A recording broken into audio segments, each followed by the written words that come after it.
நாட்டையே உலுக்கிய 2G spectrum ஊழலில் 1,76,000 கோடி ரூபாய் திமுக தலைவர் கருணாநிதி குடும்பத்திற்கு கிடைத்தது எப்படி? இந்த மெகா ஊழலில் யார் யாருக்கெல்லாம் தொடர்பு என்பதை விவரிக்கும் சிறப்பு செய்தி தொகுப்பு. நாட்டையே அதிர்ச்சி அடைய வைத்த ஊழல் குற்றச்சாட்டுகளில் முதலாவதாக ஒன்றை சொல்ல வேண்டும் என்றால் 2G ஸ்பெக்ட்ரம் அலைக்கற்றை ஊழலைத்தான் சொல்ல வேண்டும். மத்திய கணக்கு மற்றும் தணிக்கைத்துறை தாக்கல் செய்த அறிக்கையில் அரசுக்கு ஏற்படுத்திய வருமான இழப்பு மட்டும் 1,76,000 கோடி ரூபாய். இதில் முக்கியமாக குற்றம் சாட்டப்பட்டவர் திமுகவை சேர்ந்த மத்திய தொலைத்தொடர்பு அமைச்சராக இருந்தவரான ராசா. பெரம்பலூரில் எளிய குடும்ப பின்னணியில் இருந்து வந்தவரான ராசா இவ்வளவு பிரம்மாண்டமான ஊழல் வலையில் சிக்கியது எப்படி? திமுக தலைமையிடம் உள்ள நெருக்கத்தின் காரணமாகத்தான் சுற்றுச்சூழல் மற்றும் வனத்துறை அமைச்சராக இருந்த ராசா 2007 மே மாதத்தில் மத்திய தொலைத்தொடர்பு அமைச்சராக முடிந்தது. அப்போதுதான் தொலைத்தொடர்பு துறையில் 2G என்கிற புதிய அலைக்கற்றை வசதி அறிமுகப்படுத்தப்பட்டது. அப்போது இருந்த செல்போன் சந்தாதாரர்கள் 35 கோடி பேர். பல தனியார் நிறுவனங்கள் அதற்காக முட்டி மோதிய போது 7 ஆண்டுகளுக்கு முன்பு 2001ஆம் ஆண்டில் இருந்த லைசன்ஸ் கட்டணப்படி வழங்கினார் ராசா. இப்படி குறைந்த விலையில் லைசன்ஸ் வழங்கப்பட்ட 122 நிறுவனங்களில் 85 நிறுவனங்கள் தகுதியில்லாதவை. இருந்தாலும் ஒரே நாளில் அந்த லைசன்ஸுகள் அவசரமாக வழங்கப்பட்டன. இதன் மூலம் தனியார் நிறுவனங்கள் கொள்ளை லாபம் அடிக்க வாய்ப்பு ஏற்பட்டிருக்கிறது என்று குற்றம் சாட்டியது தணிக்கைத்துறை அறிக்கை. மத்திய ஊழல் தடுப்பு மற்றும் கண்காணிப்பு ஆணையம் தலையிட்டது. சுமார் 22,000 கோடி ரூபாய் பணம் கைமாறியுள்ளதாக குற்றம் சாட்டியது. அதன் பிறகு பிரதமர் மன்மோகன் சிங் விசாரணைக்கு உத்தரவிட்டார். சிபிஐ விசாரணையை துவக்கியது. ராசாவுடன் தொடர்புடைய நிறுவனங்களில் சோதனைகள் நடத்தப்பட்டன. 1,76,000 கோடி ரூபாய் இழப்பு என்று மத்திய கணக்கு மற்றும் தணிக்கைத்துறை வெளியிட்ட அறிக்கை பெரும் புயலை கிளப்பியது. எதிர்க்கட்சிகள் கூக்குரல்கள் எழுப்பின. பதவி தோளில் கிடக்கும் துண்டு என்றெல்லாம் பேசும் திமுக ராசா விஷயத்தில் மிகவும் தயங்கித்தான் முடிவெடுத்தது. 2010 நவம்பர் 14 அன்று ராசா அமைச்சர் பதவியை ராஜினாமா செய்தார். 2011 பிப்ரவரி மாதத்தில் கைது செய்யப்பட்டார். முறைகேட்டிற்கு துணை போன நிறுவனங்களின் அதிகாரிகள் கைதானார்கள்.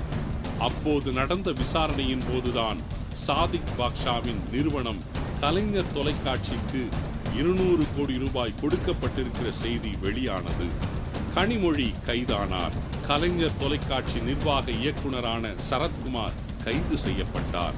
2011 மே மாதத்தில் சிபிஐ குற்றப்பத்திரிகையை தாக்கல் செய்தது.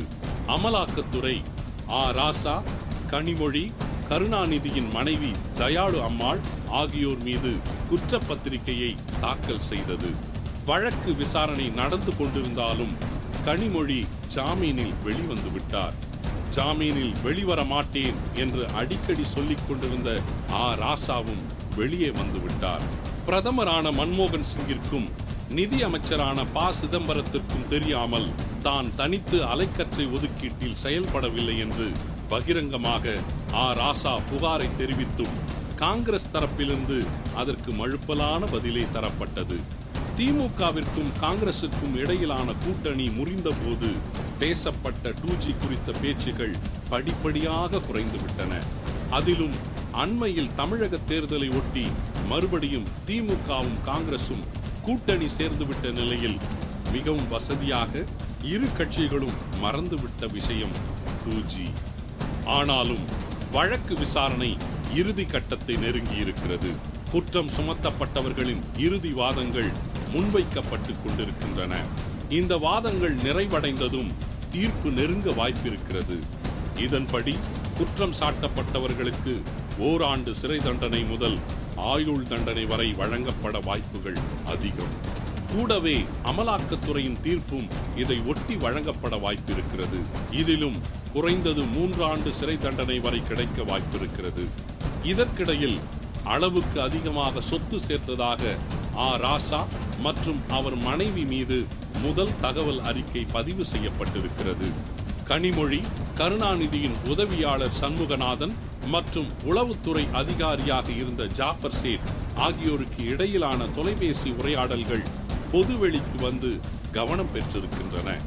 தேர்தல் சமயத்தில் செலக்டிவ் அம்னீசியா வந்த மாதிரி 2G, ராசா வழக்கு விசாரணை போன்றவற்றை திமுகவும் தற்காலிகமாக மறந்துவிடலாம், மக்களிடம் மறைத்தும் விடலாம். காங்கிரசும் 2G ஊழலில் திமுக தன் மீது சொல்லப்பட்டவற்றை தேர்தல் கூட்டணி மோகத்தில் மறந்துவிடலாம். இரு கட்சிகள் மீதும் நிரந்தர கரை மாதிரி ஒட்டிக் கொண்டிருக்கிறது 2G ஊழல். என்னதான் மறைக்க முயன்றாலும் விடாது 2G வலைப்பின்னல். திமுகவும் காங்கிரசும் ஒன்றை மறந்துவிடக்கூடாது. மக்கள் மன்றம் இவர்களை கவனித்துக் கொண்டுதான் இருக்கிறது.